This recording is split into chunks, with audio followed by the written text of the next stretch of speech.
I've watched you. You know, I've watched you. Sometimes our people disagree with you, but I mean, I understand some of your approach. I mean, sometimes we take a hard bite. It helps us as politicians. Nowadays, when I listen to you, I even panic. Why? Maybe, hey, why do you panic? The way you, Papa, you know, Papa, what you used to fan charcoal. You've seen it before. Right. When you fan it, then the charcoal bright red. This is a call for accountability. You fan government's charcoal. It's bright red. It's a call for accountability. I enjoy it. I think literally and figuratively, he bites as hard as he can. Okay. And of course, when he puts his fangs into you, you certainly feel it.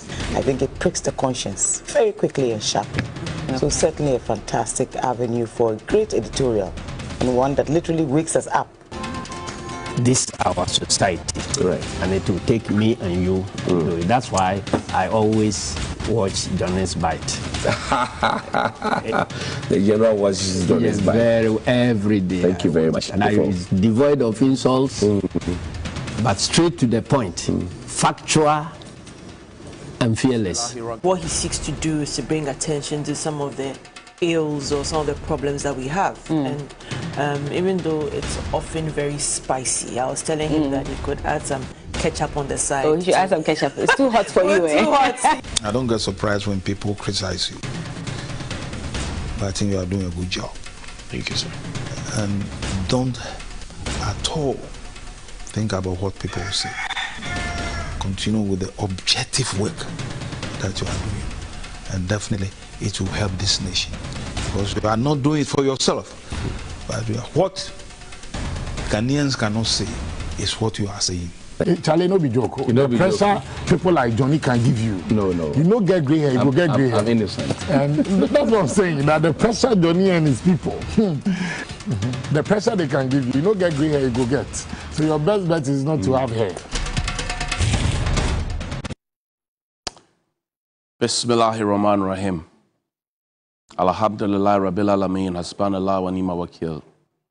The Lord is my light and my salvation, whom shall I fear? And yea, though I walk through the valley of the shadow of death, I will fear no evil, for you art with me. Thy rod and thy staff, they comfort me. Thou preparest a table before me in the presence of my enemies. You anoint my head with oil, my cup overflows, and surely goodness and mercy shall follow me all the days of my life, and I will dwell in the house of the Lord forever and ever. Amen. Assalamu alaikum. Welcome to Johnnies Bite. It's Thursday. I want to encourage you to drink a cup of cocoa milk every morning, because it's good for your family's health, and because it's lactose-free, it's dairy-free, it's sugar-free, cholesterol-free, GMO-free, allergy-free, and soya-free. It's gluten-free as well. It's good for pregnant people. It's good for lactating mothers. It's good for sickle cell, anemia patients. It's good for toddlers, and all manner of people. It comes in 5 variants. What you have here now, amazing. You should try it. Chill it and thank me later. And Cocoa Dairy can be found in all supermarkets across the country. Just pick up your phone this morning and call them on 027 444 0180. That's 027 444 0180. Cocoa Dairy Free GH is the Facebook page. You can go and like it and share it. This week I've been on a conversation about how, as a nation, we have developed the appetite of extending the contracts of people who have gone on retirement and are enjoying their pension, or supposed to be enjoying their pension. The teacher unions have come to corroborate what I said here and have asked that the Deputy Director General of the Ghana Education Service rejects the offer that had been made. But of course, it's not as if he sat somewhere and the offer was made to him. I'm sure that he would have been spoken to, consulted before the minister wrote that letter to the presidency on the 19th of August, which was also approved on the same day, 19th of August, under the hand of Nana Santi-Bidietu, who is secretary to the President of the Republic. So when he speaks, it means that the president has spoken. This week also, I've told you about several other directors of education within the Ghana Education Service, some of who have gotten extension of contracts, some of who have retired and have refused to leave the offices, and some of who are staying in office while the people who are supposed to take over from them are trotting. They are marking time, left, right, left on the veranda while the retirees are in office. This week, I've also showed you, Danny, maybe show me that I've showed you a letter suggesting to us that the financial clearance that the thing of retirees should be a thing of the past, except when they have some special skill that nobody else has. Some special skill that nobody else has. Let's refresh our memory. Financial clearance contract appointment. Please refer to the 2022 budget statement economic policy, which has been submitted and approved by Parliament for the 2022 fiscal year. The Ministry of Finance wishes to inform heads of ministries, departments and agencies, MMDAs, of some expenditure policy measures outlined in the 2022 budget statement. Paragraph 324 of the 2022 budget statement and economic policy states, government has, with immediate effect, suspended the granting of approval for post-retirement contract appointments, except in the cases where the skills of the retiring officer are in short supply and unavoidably needed. In view of this, we are unable to grant financial clearance for post-retirement appointment at this stage. Please treat as urgent. Honorable Abenal Sayasari, Deputy Minister, and somebody said, oh, boy. Because I have shown you this week alone, at least up to 10 people who have gone on retirement, who have been given contract extension, and it is not because what they are doing, there aren't others there who can do it. So this letter is a typical case of Obuwa. Let's get to the Ghana Immigration Service, because the Comptroller General himself has been given a contract extension after he had reached his retirement age. And it has caused some confusion within the officer rank and, in fact, within the Immigration Service. The officers are talking, sir. If you don't know, they are talking. What caught my attention to follow up this was when I saw some newspaper publications. I said, no, I have to dig into it. And I'm wearing green for a reason. You know, the Immigration Service wears green. So I want to talk to the Comptroller General directly. Danny, show me the newspaper clippings. When I saw it, I took an interest in it because I thought that, look, this must not be happening. Now, it says, the Inquisitor, this is on the 25th of March, 2022, right? It says, immigration is boiling over controversial promotions. We'll get to it. Danny, the next one. Immigration is boiling. Now, the Accra Times says, tension mounts at Ghana Immigration Service, Part 1, as tribalism, nepotism, and favoritism take over. Friday, August 5, 2022. Next one, Danny. Now, there's a last one. There's a last one, yes. Tension brews at Ghana Immigration Service, Part 1, the Daily Satellite, Friday, 25th March, 2022. I saw these things once in March and then later on the 5th of August, and I took an interest in it. I have a few questions to ask the Comptroller General. But first, Danny, show me the appointment letter so that people don't say I'm conjecturing. Signed again by the same Nana Asante Bediatu, who is Secretary to the President of the Republic. The same president under which we're told that because of our current financial situations, we are unable to grant permit. We are unable to grant permit to individuals who have retired, except when they have special skills. And I've showed you this week alone. How many? Next week, I'll show you some more. Now, it says 2-year extension of service as Comptroller General of the Ghana Immigration Service. With reference to the letter, with reference number SCR/VA76/203/01, dated 10th February 2022, on the above subject matter, I'm pleased to inform you that the President has granted you a 2-year extension of service as Comptroller General of the Ghana Immigration Service, effective 19 July 2022 to 18 July 2024. Interesting. I take this opportunity to congratulate you on the extension. Please accept the President's best wishes. Nana Asante to Asante, Secretary to the President, Mr. Kwame Esuatichi, Accra. That's who is the Comptroller General of the Immigration Service. And if you find his picture and put it up there on the screen for me. I have a few questions to ask him. Sir, good morning to you. How are you? I'm told that 3 days into your new contract, after you turn 60, 3 days after your 60th anniversary on this earth, wonders started happening. My first question to you is that, is it true that transfers were done on the 21st of August 2022, 3 days into your retirement contract, on a radio or their Motorola's or Gota across the country, and this was not accompanied by any hard copies, as is the practice? and that all requests by regional commanders to get the hard copies, as has always been done, have been turned down flatly. It fall down flat. Is it true? I'm repeating myself. That 3 days after you got this letter, which was signed, and you find the Commissioner General's, Controller General's picture for me. It's one of the newspaper clippings. Find it quickly. 3 days after your contract was extended, did you announce at a funeral? Did you announce at a funeral on the radio? You were not present at the funeral. That promotions have been done, and that when you were asked where the hard copies are, we couldn't get it. Now work with me. Oh, don't be working against me. Now, my second question: is it the case that former regional commanders, until your retirement, are now being reduced to sector commanders?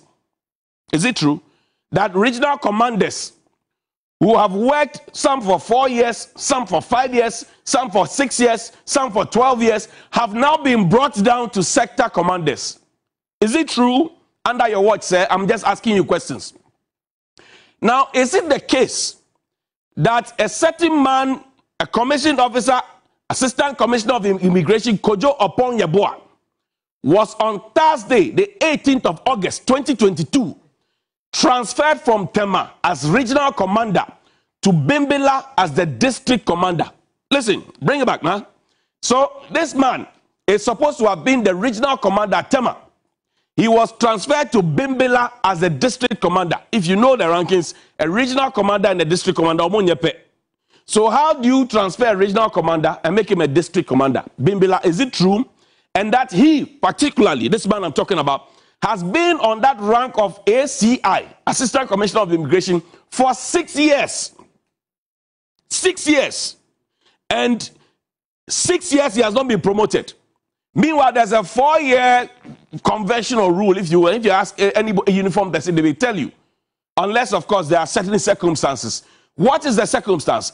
Is it that because he's perceived to be one of the enemies of the Comptroller General of the Immigration Service and has confidently refused to promote him? Is that the case? So what might be the problem with this particular man who has served for 6 years on the ACI rank? Because he's experienced and he's qualified. What could be the rank? Did he commit any crime? And why is it that experienced regional commanders are now being treated unfairly and being literally not deranked? Because if you're a regional commander brought down to a district commander, a sector commander, is a problem. Did they do any wrong to merit such embarrassing, humiliating treatment? Now, my information is that the regional commanders are very bitter. Controller General, they're very bitter. Not just them. There are also some senior officers who are very bitter, and you're supposed to be working with them. They are so bitter that they feel that the way you treated one of them, the late Deputy Commissioner of Immigration, DCOI Peter Cleaver Nantu, was a regional commander for the Volta region for a long time. He was known to be a perceived enemy of you, sir. And when upon hearing that this man who is now deceased had his health deteriorating and was pushed on oxygen support at the intensive care unit of the Ridge Hospital, you quickly moved on to replace him, and his funeral was held. You were in the country and you failed to attend the funeral of a big man, DCOI, like that. Is it true? These are questions that the officers are asking. Now, 4 days after the appointment, of somebody to replace him, that lawyer Peter Nantu died at his burial service, which was performed at Jirapa on the 23rd of July 2022, without you, sir, attending, even though you were in the country. That's the concern they are raising. That a top officer like that dies, and you refuse to attend. I saw a recent funeral of a former IGP, and it was so beautiful how they all attended. Now, the information I'm giving now is very important, because my sources say it was on that very particular day when people were mourning, when you did that announcement of promotions and the transfers. And up until now, there's no hard copy to prove it. There's no hard copy to back it. So the questions they're asking now is that, what is going on? And you see, the officers are beginning to question you and the contract extension, and they say you are a career immigration officer. You came into the fold as a lawyer. They are beginning to question why you have not had any proper military training. That's what they are saying. I don't know. Now, they are asking what special skill is meriting this extension of the contract which was given to you. Because there are many lawyers within the immigration service. Number two, they are asking why there is no commissioner of immigration at this particular time.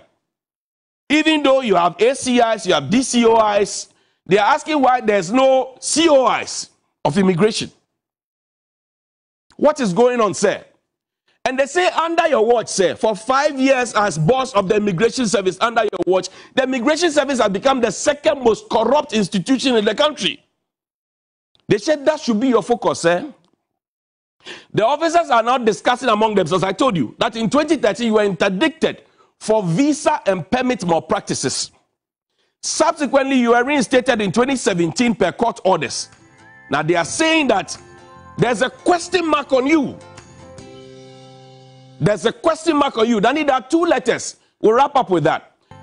They are alleging that somebody was giving promotion 2 times in a day. They are even alleging that there's a promotion blockade, okay, within the immigration service. And that people within your secretariat at the Ghana Immigration Service have been promoted 2 times, 3 times in 3 years. And people who have stayed on a rank for 6 years, 4 years have not been promoted.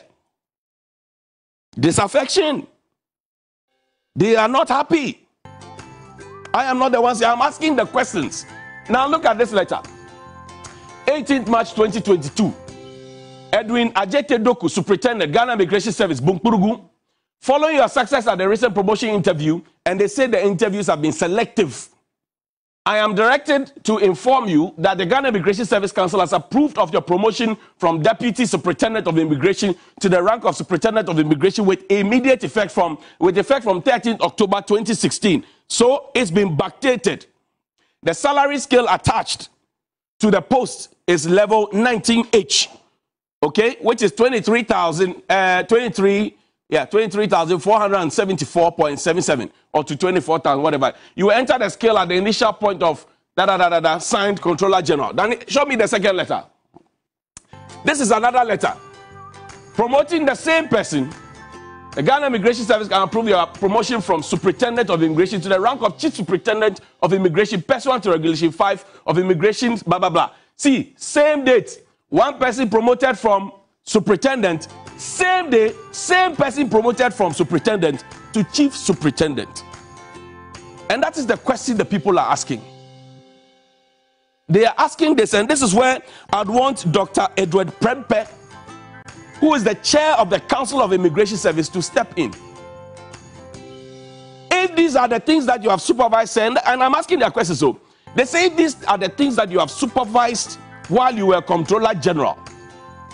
They wonder what will happen now that you have 2 years contract extension. I'm saying again, I'll say it again, that in a country where you have your youth unemployment rate rising and you have more old people getting jobs higher than the growth of the economy, as Dr. Yamsi said, and then old people are getting jobs, young people are walking around distressed, traumatized, and helpless, we are sitting on a ticking time bomb.